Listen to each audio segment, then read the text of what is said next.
But so to Crystal's question earlier, do you sense a trend with which stories are totally ignored by mainstream media and which ones aren't? Because I'm going through your stories here. For example, the Pentagon warned the White House in 2017 about the risk of shortages and ill preparation for a pandemic brought about by a novel coronavirus such as COVID-19.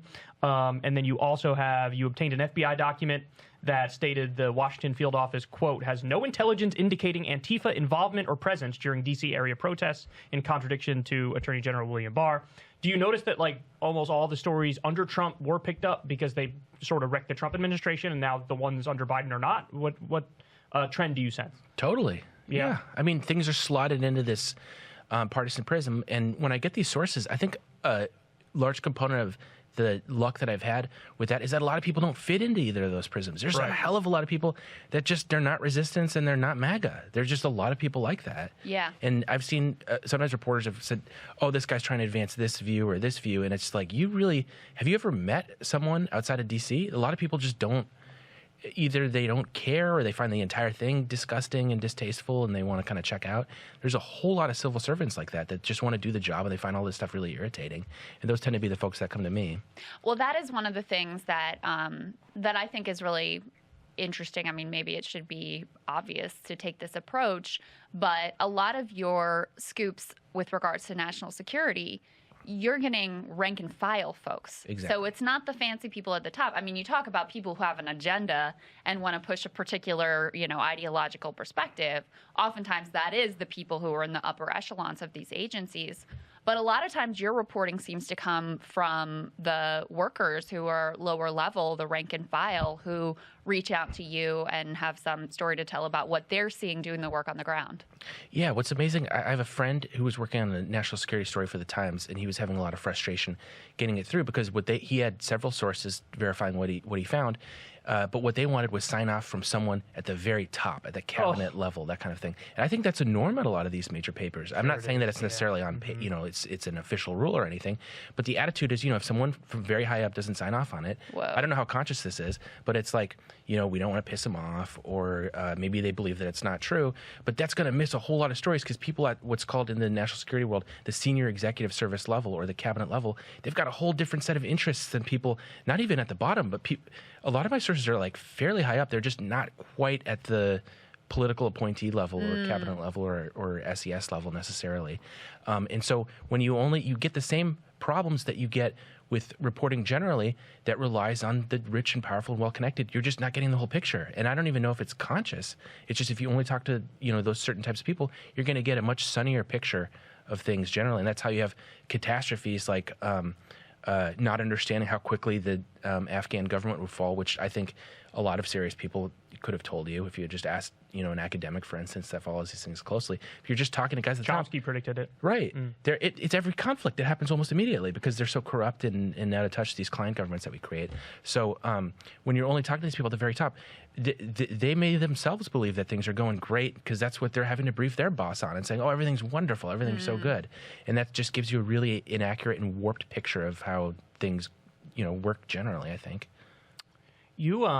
I'm going through all your stories here. You really do have heavy hitters one after the other. You're one of the people who, I can sort of reliably expect something that piques my interest when I see your stuff. In the same way, I feel like Sirota falls into that category as well. It's almost a guarantee that whatever he puts out, I'll be like, oh, that's interesting. So just to give everybody a little bit of the business here, like you said, Verizon asks employees to help kill corporate tax increases. I cover this next one. Senator Kyrsten Sinema is literally teaching a course on fundraising.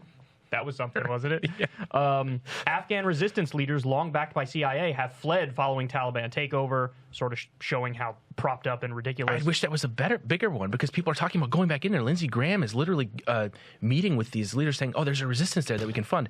And it's like, dude, they fled like the country. Chalabi in Iraq. Remember same that? Thing. Ahmed Chalabi in Iraq. Oh, he'll be the president. He had like 3 people who supported him in the entire country. Same thing. The Taliban have seized U.S. military biometrics devices. Oh.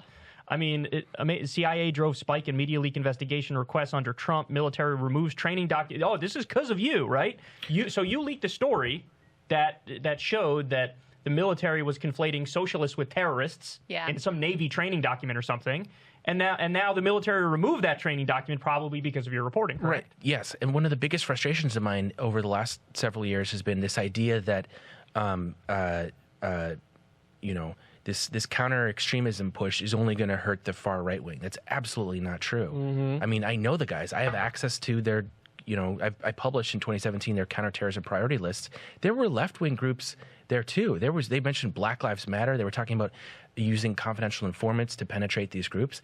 It's just not true that this is going to be applied in any sort of, even assuming they're liberals, they're under a lot of pressure to create a sort of equivalency that gives them deniability to go before Congress and say, we're going after both groups. So you see, we're not biased. And to your point, and this is actually what Greenwald was saying, is that January 6th is sort of like the thing that they can use to justify giving themselves much more entrenched power, in the same way that after 9/11, you had the Patriot Act. And at the time, it was political suicide to say, I'm against the Patriot Act. And they say, what are you, unpatriotic? What are you, crazy? And so the same sort of lines of argument are used to justify cracking down harsher. Because if you don't want to crack down harsher, it's like, what are you, soft on white supremacist terrorism? Right. But to your point, if Black Lives Matter is on the list and they conflate socialists with terrorists, what are we really talking about here? We're talking about anybody who really has an outsider ideology sort of being, red listed, even though I think I just made up the term red listed, but go on.